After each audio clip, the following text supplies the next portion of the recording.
안녕하세요. 이명입니다. 역바연에서 선정한 3월의 독립운동가는 바로 남자현 여사가 되겠습니다. 영화 암살의 여주인공 안옥윤의 실제 모델이라고도 알려져 있긴 한데 저는 개인적으로 크게 동의하지는 않습니다. 우리 남자현 여사가 활발하게 독립운동을 전개하던 때 연세가 50대였고요. 영화 속의 캐릭터와는 조금 거리가 있습니다. 그럼에도 불구하고 여성 독립운동의 어떤 그 대표적인 모습으로 남자현 여사를 꼽기 때문에 영화의 여주인공 안옥윤과 많이 비교를 했었던 것 같습니다. 독립운동의 또는 독립군의 어머니 이렇게 불리우기도 하는 인물이 바로 남자현 여사인데요. 1962년 건국 훈장 대통령장에 추서가 되셨습니다. 오늘 바로 그 남자현 여사의 삶을 살펴보도록 하겠습니다. 남자현 여사는 1872년 12월 달에 경북 안동 지역에서 출생하셨습니다. 남정한이라는 분의 일남 삼녀 중 막내딸로 태어나셨는데 어릴 때부터 총명하셨다라고 전해지고요. 그리고 그 시절 이 여성들이 글 공부를 그렇게 하던 시절이 아님에도 불구하고 아버지가 글을 가르쳤습니다. 그래서 어린 시절부터 남자현 여사는 아버지로부터 글 공부를 했습니다. 그리고 19세가 되던 해에 경상도의 영양군 지역에 살고 있는 김영주라는 분을 만나서 혼인을 하게 됩니다. 그런데 혼인 생활을 잘 하고 있었는데 1895년에 우리나라에서 을미사변이 터지게 됩니다. 명성황후가 일본 낭인들에 의해서 목숨을 잃게 되었고요. 그리고 일본의 강요에 의해서 우리나라에 단발령까지 시행이 됐었던 그런 시절이에요. 그래서 그 시절 1895년부터 우리나라에서 의병들이 막 일어납니다. 그 의병들을 우리가 을미의병이라고 부르게 되는데 이때 남편 김영주 씨가 우리가 나라가 이 모양이 됐는데 내가 집에 가만히 있을 수 없다. 우리 지하에서 만나세 이러면서 의병에 가담을 하게 됩니다. 바로 그 영양 지역 의병이었던 김도현의 의병군에 가담을 했고요. 안타깝게도 일본군과 교전 중에 전사를 하고 말았습니다. 이래서 남자현 여사가 홀로 되었는데 당시 남자현 여사의 나이가 25살이었고요.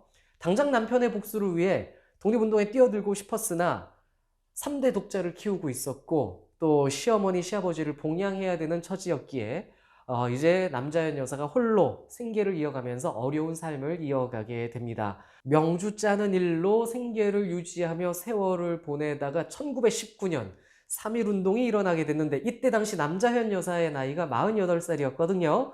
아이도 이제 장성했습니다. 이제 남자현 여사는 48 나이에 본격적으로 독립운동에 투신을 하시게 됩니다. 그래서 1919년 3월 만주로 가서요. 만주에 있었던 독립군 서로 군정서에 들어가서 독립군 군사들의 뒷바라지를 하면서 이때부터 독립군의 어머니 이런 이미지를 쌓게 됩니다.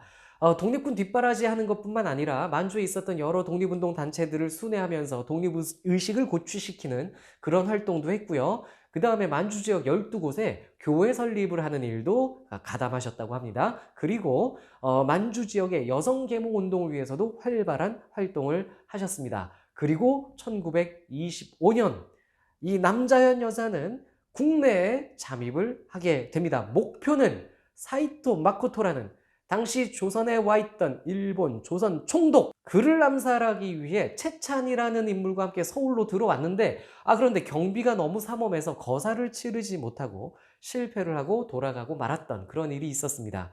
그리고 1927년에는요. 나석주 의사 추도회가 열립니다. 우리 독립운동 인사 한 300여 명 또는 500여 명이라고도 하는데 이 인사들이 모여서 나석주 의사 추도회를 하고 있었는데 일본이 개입을 해가지고 이 300여 명을 체포를 하고 그 중에 47명의 그 지도부를 감옥에 감금을 하게 됩니다. 이때 안창호 선생도 있었는데 이때 이제 남자현 여사가 발로 뛰면서 체포된 47명의 옥바라지를 하십니다.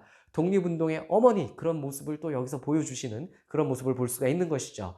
그리고 1931년에는요. 김동삼이라는 독립운동가가 하얼빈에서 일본군에 의해 체포가 됩니다. 당시 만주사변 직후였고요. 이 만주사변 직후 상황에서 독립운동가 김동삼이라는 분이 체포가 됐는데 이 김동삼은요. 당시 남자현 여사와 굉장히 가까웠습니다. 남자현 여사를 많이 도와주던 독립운동가였는데 하얼빈에서 체포가 되자 호송 과정에서 이를 탈출시킬 계획을 남자현 여사가 세웠습니다. 그래서 김동삼을 그 호송 과정에서 탈출시키려고 했는데 역시 이마저도 결국에는 실패를 하고 말았습니다. 작전대로 일이 돌아가지가 않았었어요.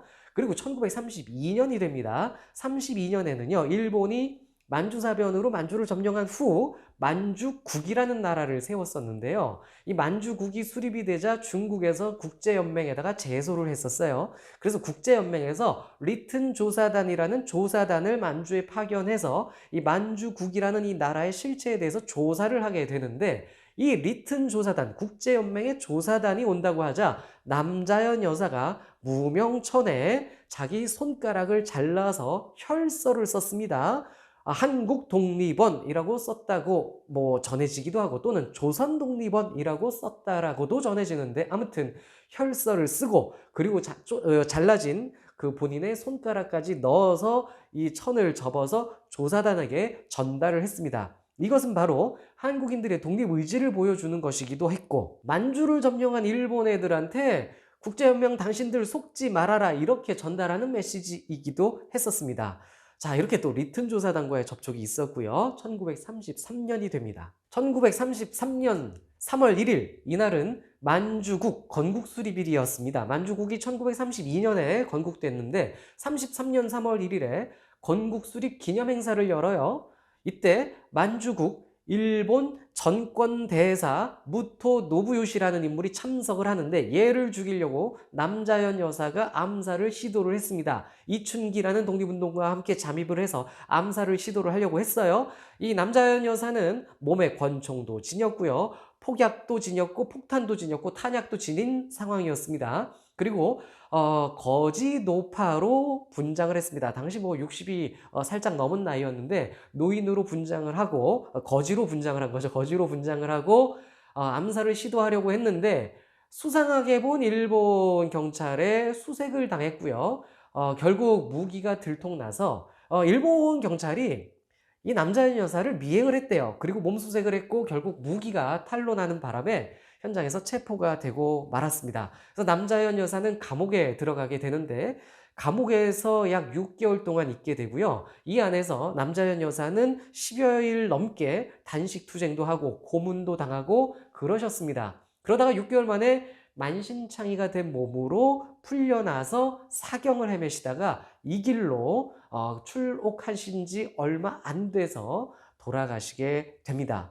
남자연 여사가요, 돌아가실 때 중국 돈 248위안을 아들에게 전달하면서 나중에 우리나라가 독립이 되거든 이 돈을 독립축하금으로 전달해다오 라고 이렇게 남기셨습니다. 그리고 유언도 남기셨는데요. 사람이 죽고 사는 것은 먹는 것에 있는 것이 아니라 오직 정신에 있는 것이다. 독립은 정신으로 이루어지느니라, 이렇게 말씀을 남기고 숨을 거두셨습니다. 남자연 여사는 하얼빈 남강 외국인 묘지에 묻히셨는데, 우리가 훗날 이 남자연 여사의 유해를 국내로 모셔오려고 했습니다. 1990년대에 남자연 여사의 유해를 모셔오려고 했는데, 그런데 하얼빈에 있었던 남강 외국인 묘지 자체가 없어졌어요. 그래서 오늘날 이 남자연 여사의 유해를 찾지 못하고 있는 그러한 상황입니다.